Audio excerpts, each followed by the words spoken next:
नमस्कार, मैं हूं रविंद्र जैन और आप देखना शुरू कर चुके हैं सबकी खबर। आज हम बात करेंगे मध्य प्रदेश भारतीय जनता पार्टी के प्रदेश अध्यक्ष हेमंत खंडेलवाल जी को लेकर। हेमंत खंडेलवाल जी को जब 2 जुलाई को मध्य प्रदेश का अध्यक्ष बनाया गया था तो तमाम लोगों को ये लगता था कि बड़े सरल हैं, सहज हैं, ये कैसे संगठन को चलाएंगे, कैसे नियुक्तियां करेंगे, इनकी नियुक्तियों के बाद में कोई बगावत भी हो सकती है। 50 तरह की बातें चलती थी उनको लेकर। 8 महीने में जो हेमंत खंडेलवाल जी ने करके दिखा दिया, वाकई आश्चर्यजनक है। भारतीय जनता पार्टी की कार्यकारिणी का गठन हो गया। अनुसूचित जाति, जनजाति, किसान मोर्चा, ऐसा कुछ नहीं, सारे संगठनों में उन्होंने नियुक्तियां कर दी, प्रवक्ता बना दिए, उन्होंने पैनलिस्ट बना दिए। एक आवाज़ नहीं आई पूरे मध्य प्रदेश से, एक आवाज़। बगावत तो छोड़िए, किसी ने विरोध की एक आवाज़ नहीं छोड़ी। मैं पहले भी बोलता था कि जो लोग हेमंत खंडेलवाल जी को सरल और सहज समझते हैं, निश्चित तौर पे वो सरल और सहज है, लेकिन अनुशासन के मामले में, पार्टी की लाइन के मामले में उनका कोई सानी नहीं। बिल्कुल पार्टी की लाइन पर चलना और अनुशासन के डंडे को हाथ में रखना।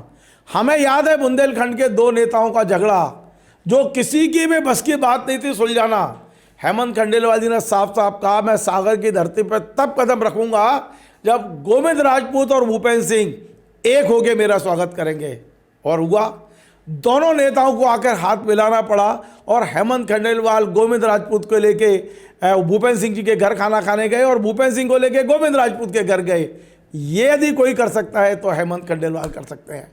दरअसल हेमंत खंडेलवाल जी ने जिस तरह संगठन को रचाया है, जिस तरह उन्होंने बुना है, एक तरह से सारे पद लगभग आप सोचिए, शिवराज सिंह चौहान 15 साल से एल्डरमैन की नियुक्ति नहीं कर रहे थे, लेकिन जब पार्टी ने तय किया कि हमें एल्डरमैन की नियुक्ति करनी है तो हेमंत खंडेलवाल जी और जामवाल जी, शिव प्रकाश जी, मुख्यमंत्री जी 4 या 5 बैठकें की और 600-700 एल्डरमैन की नियुक्तियां कर डाली। आपने पूरे मध्य प्रदेश में एक आवाज़ नहीं सुनी होगी, हमें क्यों नहीं बनाया या इसे क्यों बना दिया। इस अनुशासन को लागू करने वाला यदि कोई व्यक्ति है, हेमंत खंडेलवाल जी हैं। हमने पहले भी कहा था, हेमंत खंडेलवाल जी सरल है, क्यों है वो भी समझ लीजिए। आज भी उन्होंने भोपाल में कोई बंगला नहीं लिया, आज भी उनके बंगले पे तामझाम नहीं देखेगा। एक कर्मचारी चाय बनाने वाला और एक छोटा सा फ्लैट, प्रोफेसर कॉलोनी में आप यदि आएंगे तो साईं मंदिर के सामने एक छोटे से फ्लैट में रहते हैं। नीचे एक किराए का वो है उनके पास कार्यालय, वहाँ लोगों से मिलते हैं। उन्होंने पूरी सुरक्षा वापस कर दी, उन्होंने बंगला लेने से इनकार कर दिया। और जब वे भोपाल के बाहर कदम रखते हैं तो जो टोल आते हैं ना, जहाँ नेता लोग सबसे ज़्यादा अपनी नेतागिरी दिखाते हैं, हॉर्न बजाते हैं, सायरन बजाएंगे, हेमंत खंडेलवाल जी ने साफ साफ कह रखा है अपने ड्राइवर से कि आपने यहाँ वो लगा के रखिए फास्टैग, हमें 1 रुपया भी, जबकि विधायक के लिए फ्री है, वो फास्टैग खुद दे के जाते हैं। तो आज हम इस बात की बात करेंगे कि आखिर भारतीय जनता पार्टी में कैसा डीएनए है कि इतनी सारी, करीब आप समझिए कि 1000 से ज़्यादा लोगों की नियुक्तियां हो गई। निगम मंडल की सूची लगभग तैयार है, लेकिन एक आवाज़ आपने 8 महीने में नहीं सुनी होगी कि इसको क्यों बना दिया, मुझे क्यों नहीं बनाया, इसके बनाने का मैं विरोध करता हूँ। एक आवाज़ पूरे मध्य प्रदेश से नहीं उठी।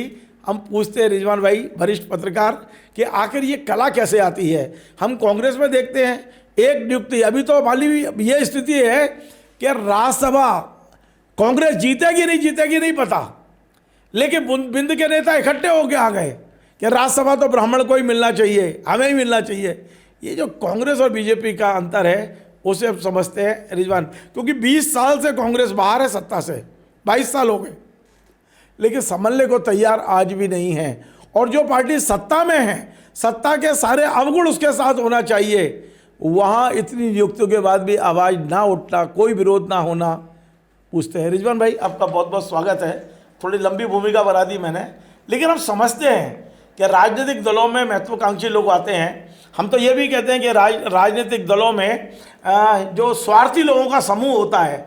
क्या कारण है कि 4 लाख कार्यकर्ता भी कांग्रेस से बीजेपी में आ गए, ऐसा आपने देखा, नरोत्तम भाई ने दावा भी किया था। और कांग्रेस से बीजेपी में आने के बाद इनकी बोलती बंद हो जाती है, एक शब्द नहीं। बीजेपी के व्यक्ति भी कोई विद्रोह नहीं, इतनी सारी नियुक्तियां हो गई। क्या कहेंगे, ये पार्टी का अनुशासन है या हेमंत खंडेलवाल जी के अंदर कोई कला है? धन्यवाद रविंद्र भाई। भारतीय जनता पार्टी एक कैडर बेस पार्टी है। संगठन को बहुत महत्व है, संगठन अध्यक्ष का भी बड़ा महत्व है और उसकी सफलता के पीछे भी ये बहुत कारण है।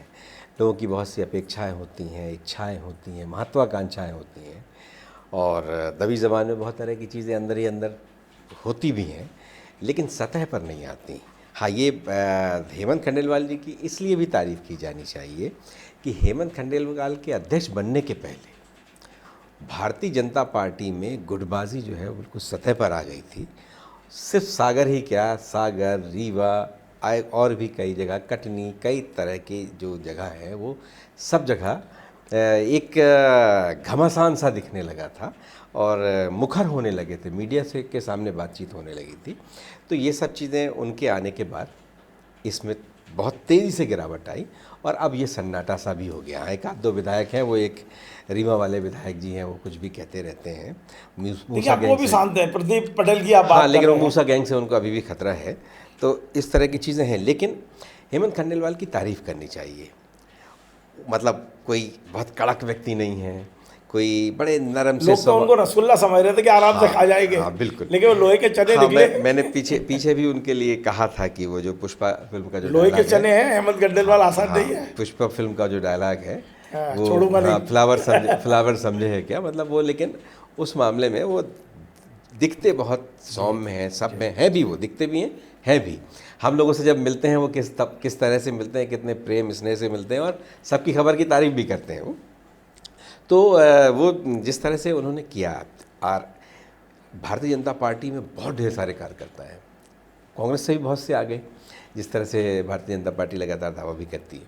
लेकिन नियुक्तियां बहुत लंबे समय से नहीं भी हुई थी, अभी हुई हैं, इसकी भी तारीफ़ की जानी चाहिए। लेकिन निगम मंडल और बहुत तरह की चीज़ें हैं, वो बहुत लोगों की बहुत लंबे 2.5 साल तो इसी सरकार को होने को आ गया, लंबे समय से लोगों की अपेक्षाएं नहीं हुई हैं। लेकिन फिर भी लोग चुपचाप अंदर ही अंदर अगर कोई बात करें, ऑफ द रिकॉर्ड हम लोगों से भी लोग बहुत सी बातें करते हैं, लेकिन सतह पर नहीं आती। और यही तारीफ़ है कि आप लोगों को की अपेक्षाएं भी बनाए रखिए, लेकिन उन्हें अनुशासन में भी रखिए, इसलिए इसकी तारीफ़ की जानी चाहिए। तो मैं यदि सीधा पूछूं कि इनके पहले बीडी शर्मा जी थे, बीडी शर्मा जी तेज तर्रार थे, युवा थे, टीम, उन्होंने अपना एक कह सकते हैं कि इस पार्टी के अंदर अपने खुद के लोगों को खड़ा किया था। और ये भी हम मानते थे कि बीडी शर्मा के साथ में विद्यार्थी परिषद बहुत तेज़ी से इसमें आ गया था बीजेपी के अंदर। क्या अंतर महसूस करते हैं आप बीडी शर्मा और हेमंत जी में, अंतर क्या महसूस करते हैं? देखिए, हेमंत जी के लिए सब भारतीय जनता पार्टी के सब उनके लोग हैं। वीडी शर्मा और हेमंत खंडेलवाल के काम करने में एक बड़ा अंतर, बेसिक अंतर है। वीडी शर्मा माईमैनशिप पर चलते थे, जो जिला अध्यक्ष भी उन्हीं के दौर में बन गए थे ज़्यादातर लोग, तो वो जिला अध्यक्ष बनाने सब में एक होड़ सी मची थी और अपने लोगों को बनाने की, बिल्कुल। और ख़ास तौर से अपेक्षाकृत बहुत युवा लोगों को उन्होंने बनाया, जिसकी वजह से जो भारतीय जनता पार्टी के परंपरागत लोग थे, जो बहुत लंबे समय से मेहनत कर रहे थे, उन सब के लिए अवसर समाप्त। मैं एक चीज़ और, मैं आपको बीच में रोकने के लिए क्षमा चाहता हूँ। हमने ये महसूस किया था कि बीडी शर्मा और सीएम की ट्रेनिंग नहीं बैठ रही, पर हेमंत खंडेलवाल और सीएम के बीच में कुछ जरूरत से ज़्यादा ही ट्रेनिंग बैठ रही है। बिल्कुल, हेमंत खंडेलवाल से सबकी ट्रेनिंग बैठ रही है, सीएम ही क्यों, जो संगठन के जो लोग हैं, संगठन महामंत्री, वो एक छोटे कार्यकर्ताओं को भाई साहब कह के बोलते हैं। बिल्कुल, सबको वक्त देते हैं, समय देते हैं, सबसे मिलते जुलते हैं और खुद आदर्श प्रस्तुत करते हैं। मतलब वो तामझाम और बहुत पारिवारिक रूप से, पारिवारिक पृष्ठभूमि भी उनके बड़े रईस लोगों की पारिवारिक पृष्ठभूमि है, संपन्न है, साधन संपन्न है। भारतीय जनता पार्टी को लंबे समय तक उनके परिवार का बहुत लंबा आर्थिक सहयोग भी रहा, उनके पिताजी कोषाध्यक्ष भी रहे। लेकिन उनमें वो जो भौतिकवाद जो बहुत लोगों में आजकल, एक सरपंच भी बन जाए, वार्ड अध्यक्ष बन जाए, आजकल तो पन्ना प्रमुख भी बनते हैं, तो वो भी बड़ी बड़ी गाड़ियों में घूमने की कोशिश और शुरू हो जाती है। और किसी न किसी को भोपाल में, अब आजकल उन्होंने भोपाल आना भी लोगों का कम करा दिया है।